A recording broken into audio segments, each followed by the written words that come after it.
team was built out, I just wanted to kind of show the scale and the kind of challenges that we had. When I built out the team, I had two tracks. One was our security and incident response team, and the other was the law enforcement response team. And those are the people who law enforcement comes to with subpoenas, warrants, and asks for data, and we give it to them. And this is, I haven't found any other company that's really done it this way yet. But the reason we did it this way, because usually the law enforcement team are under legal, under lawyers. They're treated as compliance, not really as security. The reason we did it this way is I thought the security and incident response team is going to proactively look on our site and find what people are doing, try and figure out what the underground economy is around us, disrupt it that way. But we can also gain a lot of information about what criminals are doing on the site because the police are going to come and tell us every time they give us a warrant or a subpoena.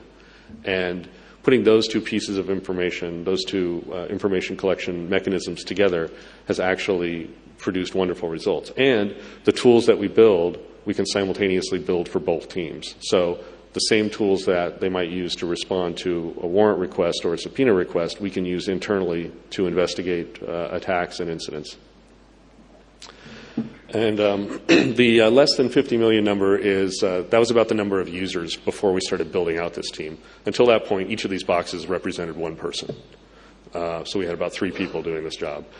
As we've gotten greater than 50 million, we built out, and we split the security and incident response team into 3 separate silos. Malware does pretty much what you expect it does, is we go and get malware that targets us, we reverse engineer it, we analyze it, we run it in boxes. If they're bots, we try and get into the command and control network to see what they're doing, all that kind of stuff. Investigation is pretty much what you expect. It's developing cases against people, looking at attacks, analyzing what they're doing, and trying to figure out how to circumvent them. And intelligence is in the middle because it is a little bit in the middle. It's not only analyzing the attacks that people are doing against us, but looking at the whole value chain. How is someone able to pull off this attack? What is their ultimate goal? How does the community feel about us? Are they afraid of us? Are they not? Are people planning attacks? Is someone shopping around for a particular script? That's what we do in intelligence. I have some great stories there, but you'll have to hit me up later to see if you can get them out of me.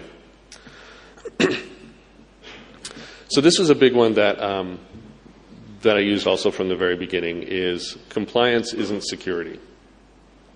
And I'm going to call out PCI as one spec, but everyone knows there's a lot more specs. And a lot of organizations, I think, will have a security organization that comes in and really views the world from an information security perspective. So they're going to have a spec. They want policies around it. They're going to implement password controls and IT access controls and things of that nature. But really, from the outside world, the real threats that we faced, and maybe your organization is going to face, those don't really do anything. You can be fully PCI compliant and still get hacked, as has been proven many, many times.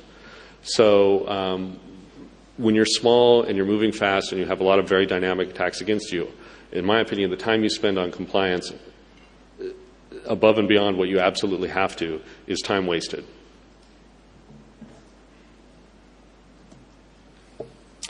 Okay, here's a little bit of a model of how we think about the world, and we'll see how it works. Call this diagram the triangle for obvious reasons. It's going to be a triangle. So the base is vulnerabilities, and the way that we define vulnerabilities is every piece of software, every device, every building, everything really has some mechanism to get in. We all know this. We just maybe don't know what it is yet, but there's a way in or around everything. If I could make the base of the triangle infinite, I would, because that's the way that I think about it. And if you spend time going after every single vulnerability or trying to find every single vulnerability in your network, in your application, in your physical plant, anywhere, you're spending a lot of time going after and trying to categorize an infinite set. Maybe not the most useful time. Threats are, the way we define threats are, there are vulnerabilities that are actually would be harmful if they were exploited in your environment. So understanding which of the vulnerabilities are important, i.e. threats, versus those that are just there, and prioritizing accordingly is really important. This is hopefully not something that is new to everyone here, because I think that's the way we've all thought about security for a long time. And I think most of the security organization, and especially compliance specifications, really sit in these two layers of the triangle, and they don't go further than that.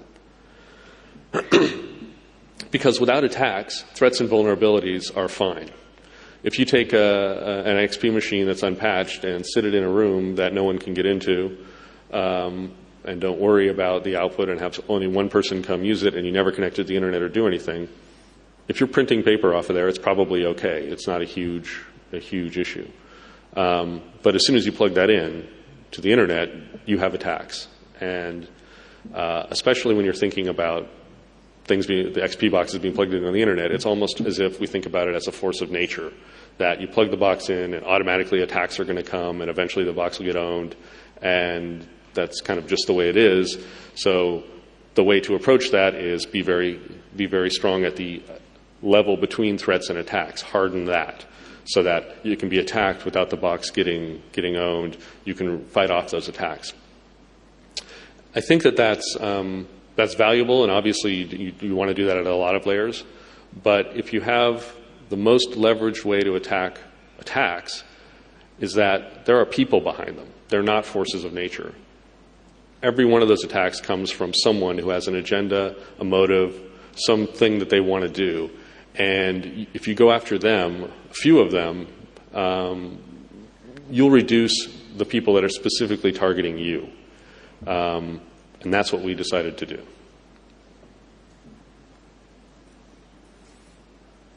Oh, I skipped ahead, actually. I was talking about things that were in future slides. Anyway, I think a lot of people focus on threats and vulnerabilities, especially in compliance. Attacks are a great place to understand how those things are reported and then go after the actors. What a wonderful slide. Okay.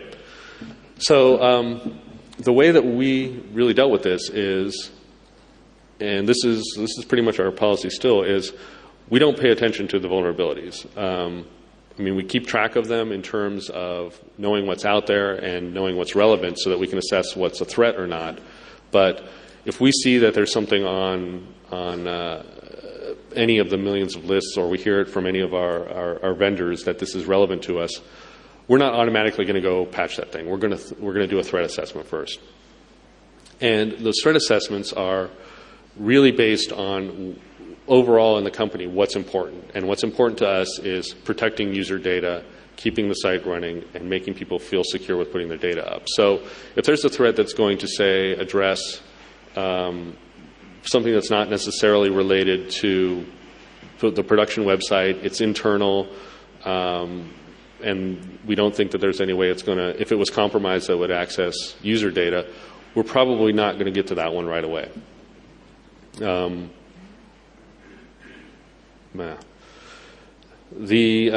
really important thing to us, though, is watching attacks and identifying attacks, because if someone's attacking you, that's really the best mechanism you have for identifying who they are and going after them. You can ultimately expand that, as I'll talk about in a later slide, to other mechanisms to identify them. But at the point when they're attacking you, you have a bunch of data that you can, if you build a site correctly, a bunch of data that you can get that will help you identify and attribute that person. Even if you don't necessarily know who they are in the real world, you can collate attacks that are later attributable to someone. And then go after the actors. The way that we decided to do this is everyone has a motive, figure out what the motives are, and frustrate them. So I'm going to talk about spam in a second. Obviously, with spammers, their motive is making money. And if you destroy the economics of spamming for them, they'll leave you alone. And by the way, if you have a judgment for $870 million against someone, you're destroying the economics of spamming for them. So one thing that we're really big on at Facebook also is distributed help. And this has probably actually affected a bunch of people in this room. It's not security related, but it's a philosophical thing. When we decided to translate the site into